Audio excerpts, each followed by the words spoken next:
Hello, YouTube! I've put this off long enough, but finally decided it was time to start a new series where I'm going to be analyzing some of the OTB games that I've played in classical tournaments.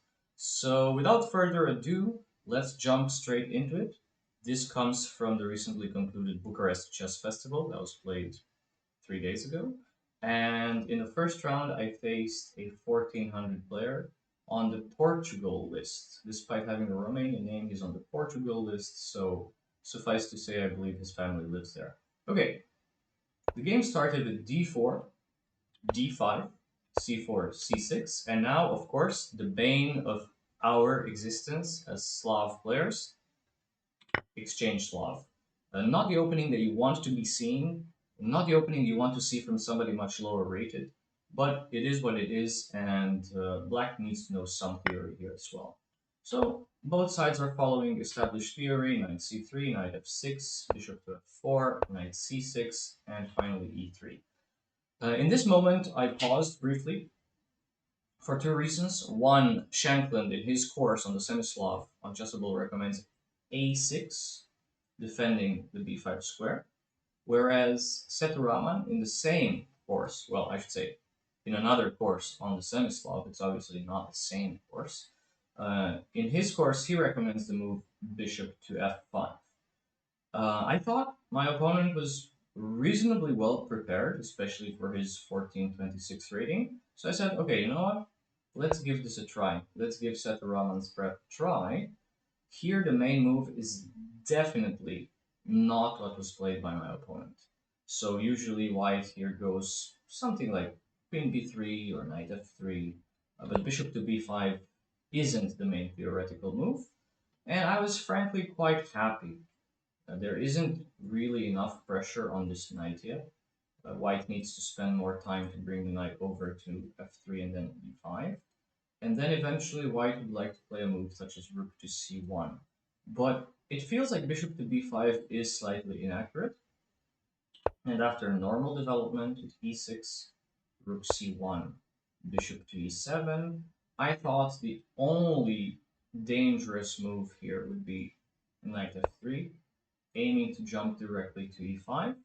And frankly, in this position, I was probably just going to castle, because even if bishop takes c6, b takes c6, and now knight to e5, I think this is really nothing. Frankly, I don't really want to push c5 and allow knight c6, knight takes e7, so I guess I would have played something on the order of rook to c8, which seems good enough to me. In any case, this is not what happened in the game. My opponent went on to h3, and at this moment, black should be completely safe. Short castling, knight f3, rook c8. We have a perfect setup. Everything is developed. The king is safe. Light squared bishop is outside the pawn chain, and we don't have any weaknesses. So short castles, queen to b6, knight h4. Now this is a move that is sometimes played in the Exchange Slav, but isn't really connected with h3.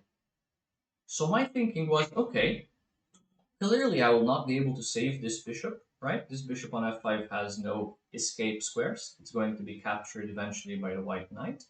But I decided to put it on e4 first, thinking, hey, you know what? If you want to take it with this knight, I'm going to take with my knight. And all of a sudden, this gains a pretty important tempo. And I guess the main line would continue something like bishop takes c6. Otherwise, white is going to lose a piece next. So I wasn't really 100% decided, but I guess I was going to take on h4. And in this moment, the bishop is feeling the heat, and black should be winning some material here. So this was my thinking when I played bishop to e4. Of course, that doesn't necessarily mean it is correct, although the engine seems to believe it's totally fine, as you can see from the eval bar on the side. So bishop to e4, provoking f3, bishop g6, knight takes g6. How do we take back? Do not take back with the f-pawn. That would be a huge disaster, positionally speaking, not tactically yet. But f takes g6, just terrible long-term mistake, leaving the e6 pawn exposed and making another pawn island. So h takes g6 is of course the correct recapture. Don't spend too much time on that one. Queen to d2 was played. Now the bishop on e7 isn't really doing so much, so let's find a more useful place for it. And bishop to b4 comes with a threat. The threat is even just queen takes b5. If you want to be really fancy, you could be saying that you're threatening queen takes b5, or if you don't want to be that fancy, you could say that you're threatening bishop takes c3. Bishop to e2, escaping the threat. And now rook f to e8, which is not the greatest move in the world, but it's good enough. It also makes an escape square for the bishop on f8. So a3, bishop to f8. You see, I'm not giving so many variations. The game is not tactical yet. It's quite slow and maneuvering. But the most important feature in this position is the open C file. So both sides are trying to fight for the control of that file, and me offering the trade of queens here is simply connected with that idea. So queen a5, knight a5, bishop to b5. This is a critical moment. This is actually an important moment because if you play something lackadaisical such as rook e to d8, you get hit with bishop c7, and all of a sudden, this is under attack, this is under attack, and black is losing material. Quite heavy material, in fact. So I had calculated all of this ahead of time and considered the move knight b3. Knight b3, fighting for the open c file, asking white how he wants to continue. He eventually decided to capture on e8. There are other options, of course. Rook takes c8 would be met with rook takes c8. All of a sudden, some entry spots on the second rank exist, and black should be somewhat better already. But my opponent, I thought, would have played a move such as rook to c3. And here again, I was going to take knight takes, and again rook to c8. So you see all the strategies in this type of position are revolving around controlling the open file. But I believe my opponent did make a mistake after knight b3 by capturing on e8. Again, knight takes on c1. We don't want to exchange rooks. Exchanging rooks would be a strategic mistake because the entire point of keeping rooks on the c file was to eventually enter on the second rank. Therefore, this would be a strategic mistake, trading the rooks. So let's not do that. Therefore, knight takes was played. And finally, bishop to b5. The only escape square for that bishop, actually. If you look at the bishop on e8, this square is controlled by the knight. This one is controlled by the knight. This one is controlled by the pawn.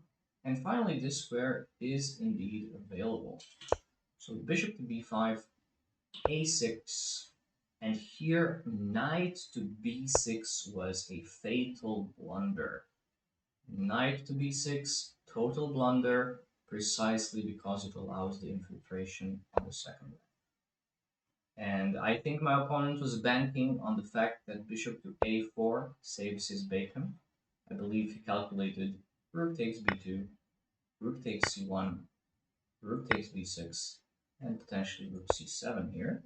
And I thought he concluded this might be quite alright for him, although I believe I can just safely take on a3. However, what my opponent missed after bishop to a4 is that black has the intermediate move knight e2 check, and only then taking on b2. So this should be just dead lost at this point. Pawn on a3 is vulnerable. The rook is incredibly active on the second rank, and also this knight on e2 could always decide to capture on f4 at some point if needed. So the next part of the game is quite technical. Won't be spending too much time on it. Knight d7, offering exchanges of pieces, not the best when you're down material. Of course, black takes those. King g3 is insufficient to defend the f4 pawn. We have a pin, very strong pin on this diagonal. King h2, bishop takes f4, and now rook to c2. So You've been told, you've been reading, you've been seeing that opposite colored bishop endgames are considered drawish. Well, that's usually the case if both sides have an equal or close to equal number of pawns. Here, that's not the case, and frankly, exchanging rooks felt like the easiest plan to go for in the game. So rook b1, rook c1, exchange, exchange, and this is absolutely winning. Like, this is absolutely winning in many ways. One very simple way would be to bring the king all the way to something like d6, and then try to make a passed pawn on either side of the board. That should be doable. Looks like this pawn is unopposed, and looks like the b pawn is also unopposed. So in the long run, black should be winning with two passers here. Of course, the presence of extra pawns serves as insurance, meaning that if you are able to create two passed pawns and there are still some other pawns left on the board, that increases black's chances of promoting one of them eventually. So b6 was played, not the greatest. g4 was good, king f8, king b2, king e7, just centralizing, and just huge, like unfortunate error. You could call this an unforced error if we were to take some terminology from tennis. White is attacking our pawn on a6.